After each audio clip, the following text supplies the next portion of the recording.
Hola, bienvenidos. Estamos con el hipnoterapeuta Jesús Almada. ¿Cómo estás? ¿Eres de Tijuana? Así es, de Tijuana. Sí. Tijuana, doctor. Muchas gracias por el tiempo. ¿Qué es tu instituto? Se llama el Instituto Milton Erickson. ¿Qué es el Instituto Milton Erickson? ¿Es del señor Erickson de psicología? Sí, bueno, el Instituto Milton Erickson es un instituto que pasa por un proceso de autorización a través de la Fundación Erickson, Milton Erickson Foundation, que tiene su sede en la ciudad de Phoenix, Arizona. Ellos como fundación reconocen a un instituto Erickson por ciudad y su requisito es que no haya otro instituto a menos de 100 millas de distancia. El señor Erickson, ¿qué hacía? El doctor Erickson fue pionero de la hipnosis, fue un médico, psicoterapeuta y médico que nació en 1901 y murió en 1980. Dentro de su trabajo más importante fue el reconocer la hipnosis como un modelo naturalista y aprender técnicas diferentes para llevar a las personas a un estado hipnótico y a partir de esos estados hipnóticos generar cambios en el sistema de creencias y en la vida de las personas. Y si un muchacho de 18 años quisiera como que estudiar psicología o hipnosis, ¿tú cuál es el rumbo que tú le dirías a un muchacho de 18 años o de 17 que ya le gustan esos temas? ¿Cómo le dirías el rumbo primero? ¿Primero estudia psicología y luego hipnosis? ¿O cómo? Sí, creo que la ruta más adecuada es primero estudiar una licenciatura en psicología clínica y después puedes especializarte en hipnosis ericksoniana a través de un máster, de un diplomado y supervisar, sobre todo, verificar, que el máster o el diplomado tenga supervisión clínica. Es bien importante cuando aprendemos hipnosis que las personas cuando están estudiando hipnosis hagan hipnosis bajo estricta supervisión del maestro. Porque hay escuelas que te enseñan a hacer hipnosis pero no practicas con pacientes en realidad. Entonces la hipnosis se aprende haciendo hipnosis, no leyendo acerca de hipnosis. Entonces si los muchachos quieren estudiar, si las personas quieren estudiar hipnosis, es bien importante que verifiquen que el programa en el que se van a formar tenga práctica supervisada como parte importante del proceso. Por ejemplo, en la escuela de la universidad estudia su licencia en psicología. ¿Se le dice licencia en psicología? Licenciatura, sí. Licenciatura. ¿Por qué no ven hipnosis ahí? O sea, ¿por qué no los capacitan con hipnosis ahí? O se ven, pero... Hay algunas universidades que tienen dentro de su programa como materia optativa la hipnosis, pero en realidad una materia en licenciatura simplemente es como una introducción a lo que es el modelo hipnoterapéutico y una persona que está dentro de la licenciatura todavía no tiene las capacidades o las herramientas para poder trabajar formalmente en terapia. Por eso se forma a las personas una vez que egresaron de la carrera. Por ejemplo, si uno quiere hacer hipnosis, ¿uno aprende de rápido o es como que toma tiempo? Es una pregunta muy importante. Aprender hipnosis realmente es muy fácil. Existe esta idea de que la hipnosis es algo misterioso, místico, una ciencia oscura, muy complicada de aprender y la realidad es que no. Armando Charovsky, que es un hipnoterapeuta argentino, siempre dice hipnotizar es peligrosamente fácil.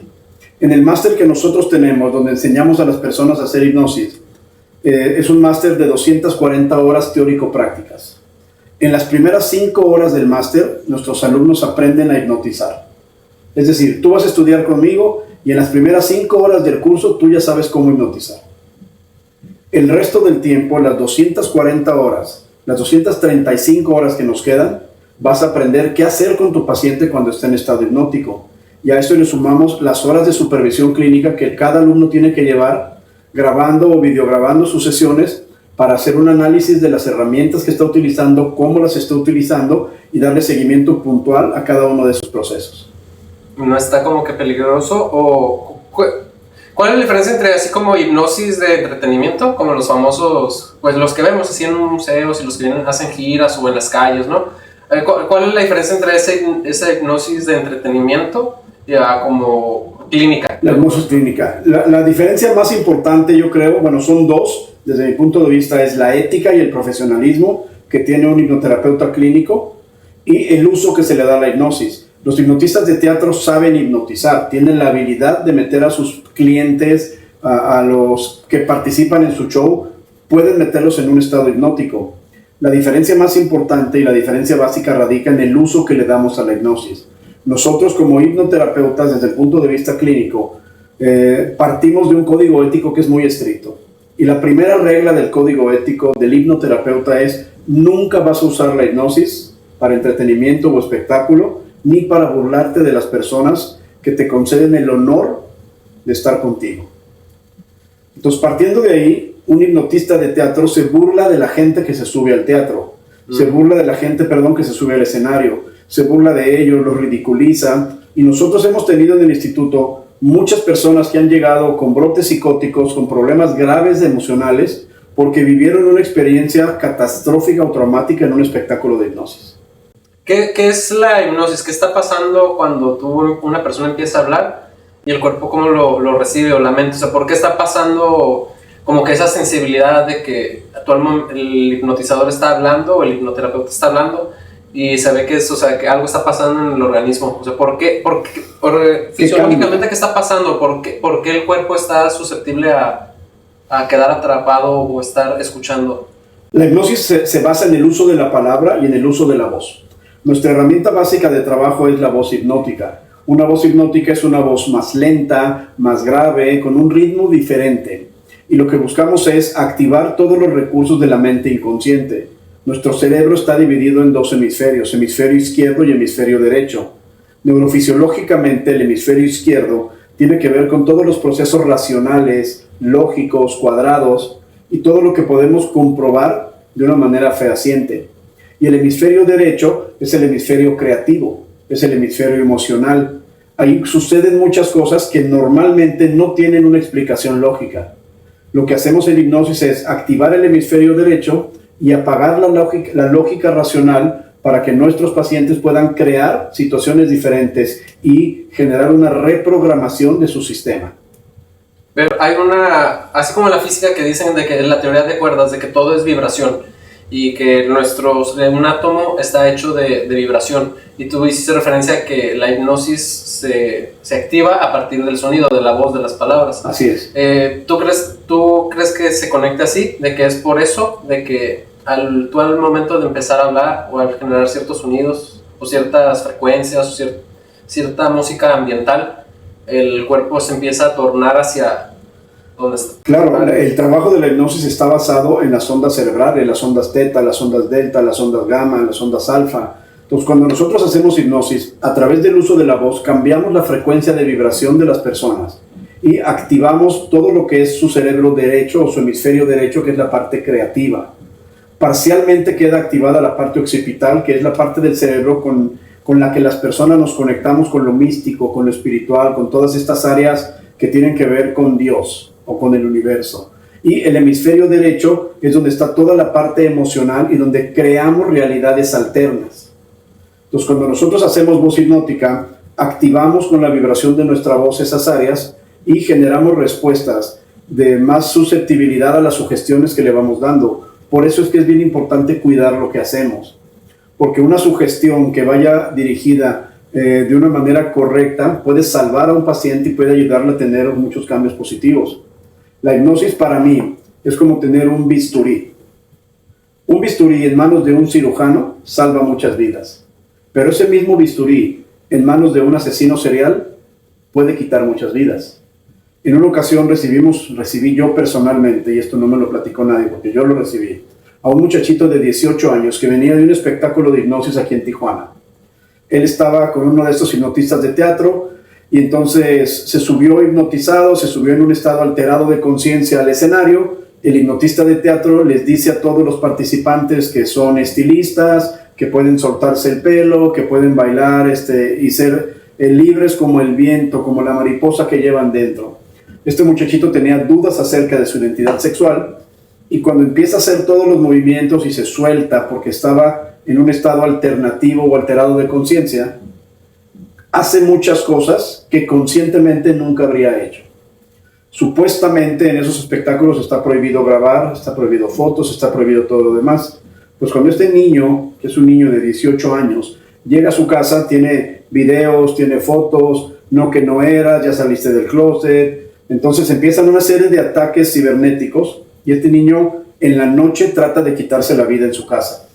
Sus papás se dan cuenta que hay mucho silencio en la habitación, van a verlo y está ahí tirado, se había cortado las venas, lo llevan de inmediato al hospital y en el hospital trata de ahorcarse con las sábanas de la cama en la que lo tienen retenido y por la mañana se roba unas pastillas del botiquín del hospital y se las toma también.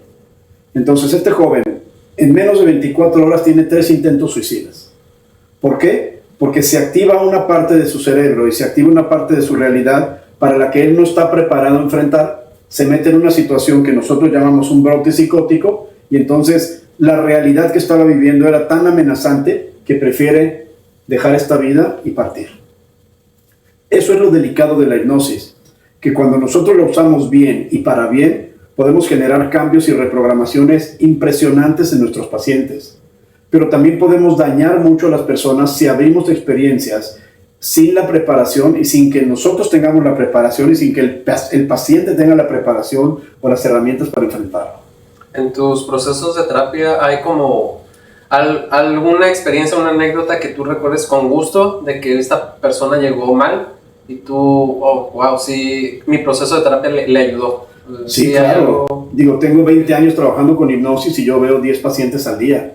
Entonces, experiencias positivas tengo muchísimas y realmente lo que a mí me motiva para seguir haciendo esto es ver esos cambios, ver cómo las personas cambian, ver cómo la persona que llega a terapia con los hombros encogidos, arrastrando los pies, ojeras, con una voz muy bajita, de repente te lo encuentras en otro lugar y es una transformación impresionante de la persona.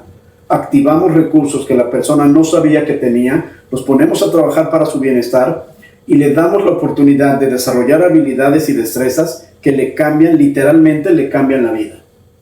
O sea, tu proceso de terapia, ¿cómo es? O sea, el paciente llega y ¿qué? Se expresa, te dice lo que siente y de ahí tú empiezas. ¿Cómo es el proceso? Esta es una pregunta importante porque normalmente en un modelo regular de terapia, la pregunta que hace el psicólogo o el terapeuta es ¿cuál es tu problema? Oiga, vengo a terapia, oye, pues ¿cuál es su problema? ¿Qué lo trae por acá? Cuando nosotros trabajamos con hipnosis, la hipnosis es un modelo breve, estratégico. Breve quiere decir que no vamos a trabajar muchísimas sesiones y estratégico quiere decir que nos orientamos a la construcción de soluciones y no a revisar el origen del problema. Entonces nosotros lo que hacemos es preguntarle a nuestros pacientes ¿qué te gustaría resolver? ¿Qué te gustaría que cambiara en tu vida? Si tú te das cuenta, con esa pregunta simplemente ya la mente del paciente se orienta a una solución. ¿Qué te gustaría resolver? Quiero bajar de peso. Ya tenemos una respuesta. Yo le pregunto, ¿cuál es tu problema? Es que estoy gordito, es que no me siento bien, mi autoestima. Empieza a hablar de su problema y el problema crece.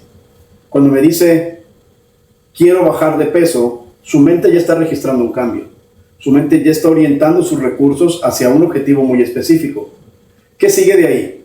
Establecemos un objetivo de terapia y luego a través de la entrevista diagnóstica identificamos cuáles son las conductas recurrentes que el paciente tiene y que lo han llevado a estar como está. Una de las reglas básicas de la hipnosis es, si haces lo que siempre has hecho, vas a tener los resultados que siempre has tenido. Si quieres tener resultados distintos, haz cosas distintas. Entonces, identificamos un patrón recurrente, identificamos para qué le ha servido al paciente ese patrón o esa conducta y después modificamos esa conducta de tal manera que le sirva al paciente para mejorar.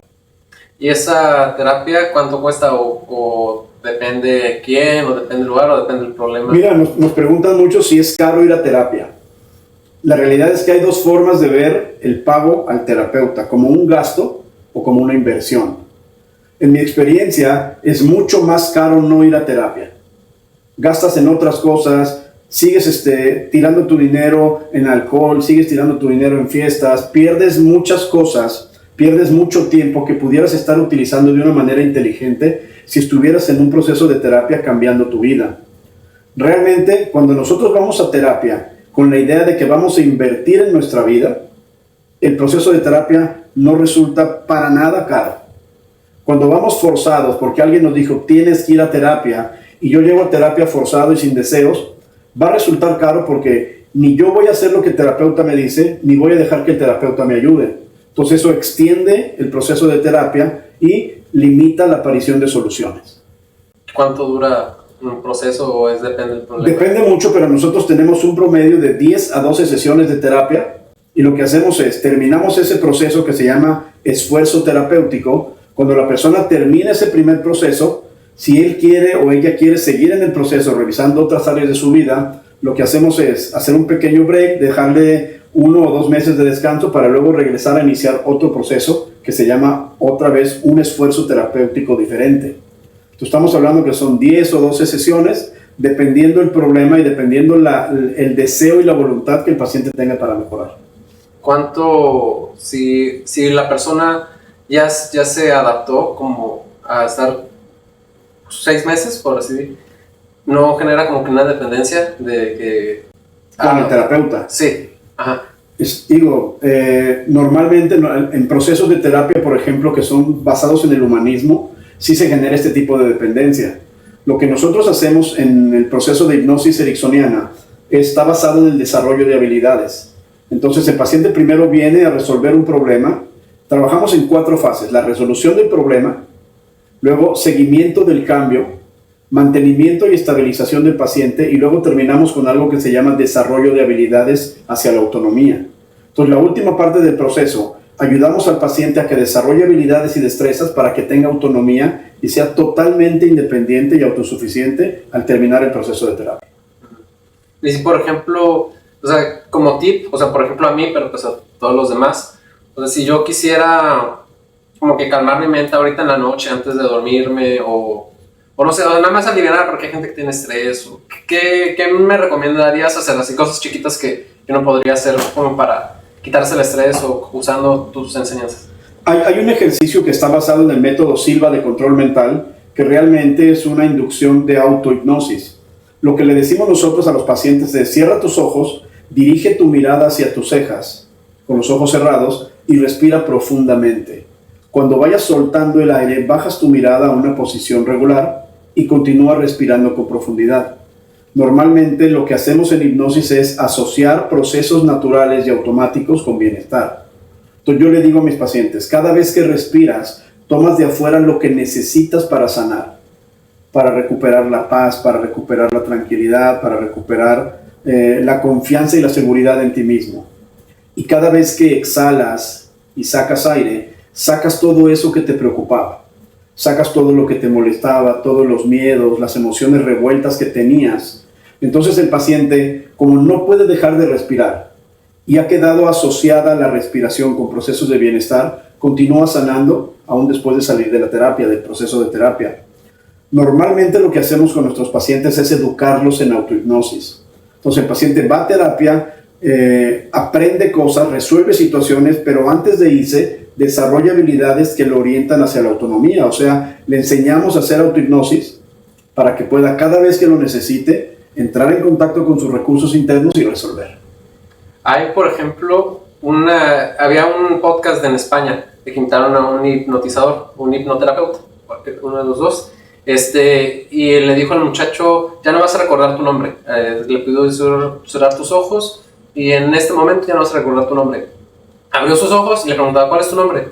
Y nada más había pasado como, o sea, a 10 segundos antes estaba bien. Y nomás dijo Brack, y luego despertó rápido. ¿Y cuál es tu nombre? Podía hablar todo. ¿Y cómo te llamas? ¿Y dónde vives? Aquí en España. ¿Y cómo se llaman todos? ¿Y tú cómo te llamas? Estaba totalmente bloqueado. ¿Eso sí es verdad? ¿Eso sí pasa? ¿O eso es más entretenido? Sí, si te lo contesto rápido, yo creo que lo prepararon antes de grabar en el programa. Hubo como un acuerdo entre la persona que iba a hacerlo y el hipnotista, y después está este acto circense, ¿no? Para que pueda generar todo esto. Hay veces que, aquí andaba en Tijuana un hipnotizador que le pagaba con servilletas a los meseros y en las gasolineras, y entonces es ilógico que alguien en una gasolinera agarre una servilleta y piense que es un billete, ¿no? Pero eso lo grababa como parte de su promoción. Entonces realmente la hipnosis se conoce más por lo que no es y por todos esos mitos. Sí existen métodos de inducción rápida, sí existe forma de bloquear cierta información, se llama amnesia selectiva. Yo puedo generar procesos de amnesia selectiva en un paciente, pero no es como apretar un botón y se apagó. O sea, lleva un proceso y tenemos que ser muy cuidadosos, porque cada una de las funciones del cerebro de los seres humanos tiene un objetivo, tiene un para qué. Entonces, por ejemplo, hay una persona que dice: yo te hago que dejes de fumar en una sola sesión. No, esa es una promesa. Una sesión para dejar de fumar. Sí lo podemos hacer. La realidad es que si tú fumas y tienes 20 años fumando, el cigarro ha tenido para ti una función estabilizadora. Si yo te digo, dejas de fumar en este momento, porque yo lo digo, es probable que me hagas caso y sigas la instrucción. Pero entonces, lo que el cigarro te daba a ti como beneficio, lo vas a desplazar hacia otra conducta. Se llama desplazamiento del síntoma. Entonces, las personas que dejan de fumar sin haber estado en un proceso, empiezan a comer en exceso, empiezan a consumir alcohol en exceso, porque el acto de comer o el acto de consumir alcohol es igual que el acto de fumar. Es oral, a través de la boca, recibes placer. Entonces se desplaza el síntoma hacia una conducta similar y no se resuelve el origen. Regularmente los problemas que trae un paciente son síntomas de un problema más profundo. Entonces yo trabajo en que dejes de fumar en una sesión.